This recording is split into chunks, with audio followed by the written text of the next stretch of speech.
بسم اللہ الرحمن الرحیم۔ السلام علیکم میرے سبھی دیکھنے والوں کو۔ آپ سب سے گزارش ہے کہ کائنڈلی اس چینل کو سبسکرائب کریے گا۔ جب حضرت نوح علیہ السلام اپنی قوم کی نافرمانیوں سے تنگ آ گئے تو انہوں نے اللہ تعالیٰ سے دعا کی کہ یا رب العالمین، اب آپ ہی ہو جو اس قوم کو ہدایت دو۔ اللہ تعالیٰ نے حضرت نوح علیہ السلام کو حکم دیا کہ وہ ایک کشتی تیار کریں۔ اللہ تعالیٰ کے حکم پر حضرت نوح علیہ السلام نے کشتی بنانا شروع کری۔ جب حضرت نوح علیہ السلام کشتی بنا رہے تھے تو ایک مومنہ بوڑھی عورت روزانہ اللہ کے نبی حضرت نوح علیہ السلام کے پاس اپنا پانی کا گھڑا لے کر آتی اور کہتی، اے اللہ کے نبی، کب کشتی روانہ ہوگی؟ حضرت نوح علیہ السلام فرماتے کہ ابھی دیر ہے۔ وہ عورت شام تک بیٹھی رہتی اور پھر اٹھ کر چلی جاتی۔ ایک دن حضرت نوح علیہ السلام نے فرمایا کہ اے عورت، جب جانا ہوا تو تمہیں بتا دیا جائے گا۔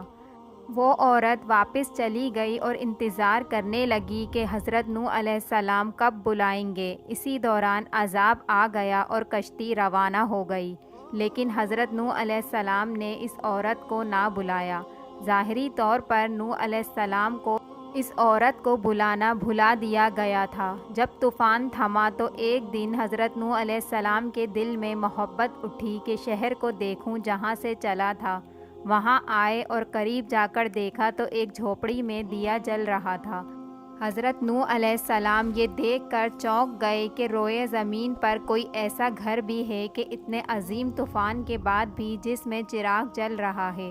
انہوں نے وہاں تکبیر بلند کی تو وہ عورت سامان لے کر آ گئی اور کہنے لگی، یا نبی، کیا کشتی تیار ہو گئی ہے تو چلیں؟ حضرت نوح علیہ السلام نے حیرت سے اس کو دیکھا اور کہا، رکو، کیا تمہیں کچھ بھی پتہ نہیں چلا؟ وہ کہنے لگی، یا نبی، کیا نہیں پتہ چلا؟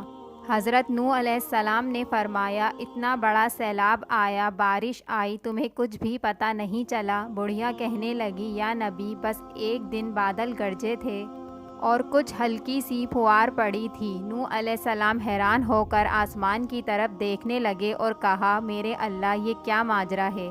اللہ تعالیٰ نے نوح علیہ السلام پر وحی بھیجی کہ اے میرے پیارے نبی، اس عورت کے دل میں چونکہ تمہاری محبت تھی اور تم نے اسے پابند کر دیا تھا، اور چونکہ تمہارا اس سے وعدہ بھی تھا کہ نجات کی کشتی میں اسے لے جاؤ گے، اور جب کہ تم نے اپنا وعدہ پورا نہیں کیا، لیکن نوح علیہ السلام میں تو تمہارے وعدے کا ذمہ دار تھا، اس لیے میں نے اس بڑھیا تک عذاب پہنچنے ہی نہیں دیا۔ امام سجاد علیہ السلام نے اپنے مومنین سے فرمایا، اے مومنو، یہ حدیث قیامت تک کے مومنین تک پہنچانا تم پر واجب ہے۔ انہیں بتا دو کہ جس نے ہم سے محبت کی وہ اللہ کے نیک بندوں میں شامل ہوا، اور جس نے ہم پر ایمان نہ لایا، قیامت کا عذاب اس پر ضرور آئے گا۔ لیکن جیسے اس بڑھیا کو پتہ نہیں چلا، ہمارے مومنین کو بھی پتہ نہیں چلے گا کہ کب قیامت آئی اور کب چلی گئی۔ سبحان اللہ۔ ویڈیو اچھی لگی ہو تو لائک کریے گا اور سبسکرائب کریے گا۔